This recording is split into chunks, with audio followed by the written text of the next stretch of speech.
Kiungo wa Yanga Musa Bala Conte kwa sasa ashindwe mwenyewe tu kutokana na taarifa za kiungo mwenzie Mudathir Yahya kutakiwa kuwa nje ajiuguze jeraha la goti.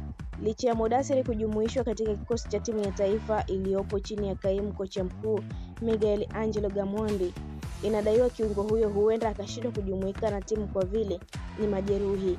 Anasubiri majibu ya vipimo kama atafanyiwa upasuaji ama la.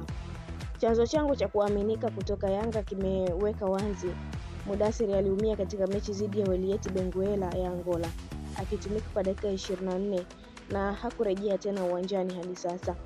Mudathir hatakuwa sehemu ya kikosi kwani tangu ameumia na Wiliete bado hajarudi na vipimo vya awali vimefanyika, ana shida ya goti, majibu yatatolewa na daktari, kilisema chanzo hicho na kuongeza.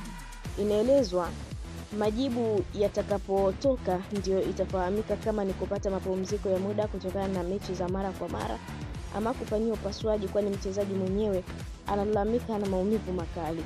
Kukosekana kwa Mudathir ni fursa kwa Bala Conte ambaye licha ya kusajiliwa kwa mbwembwe hajapata nafasi ya kuonyesha ufundi alionao mbele ya Mudathir na Duke Abuya ambao wamekuwa wakicheza pamoja mara kwa mara.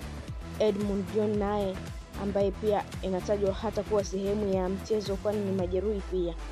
Conte alisajiliwa na Yanga akitokea CX Faction ya Tunisia baada ya awali kutajwa kuhitajiwa na Simba ambao walikuja na kitu tofauti kwenda kumsajili Alassane Kante ambaye ameonekana kuwa bora zaidi na kupewa nafasi Msimbazi kuliko hivyo kwa kiungo huyo kutoka Guinea. Mtazamaji wetu wa NEM TV, asante kwa kuendelea kutufuatilia. Pia usisahau kulike, kushare, kucomment pamoja na kusubscribe channel yetu ili uendelee kufurahia taarifa zetu mbalimbali za kimichezo kutokea ndani na nje ya mipaka ya Tanzania.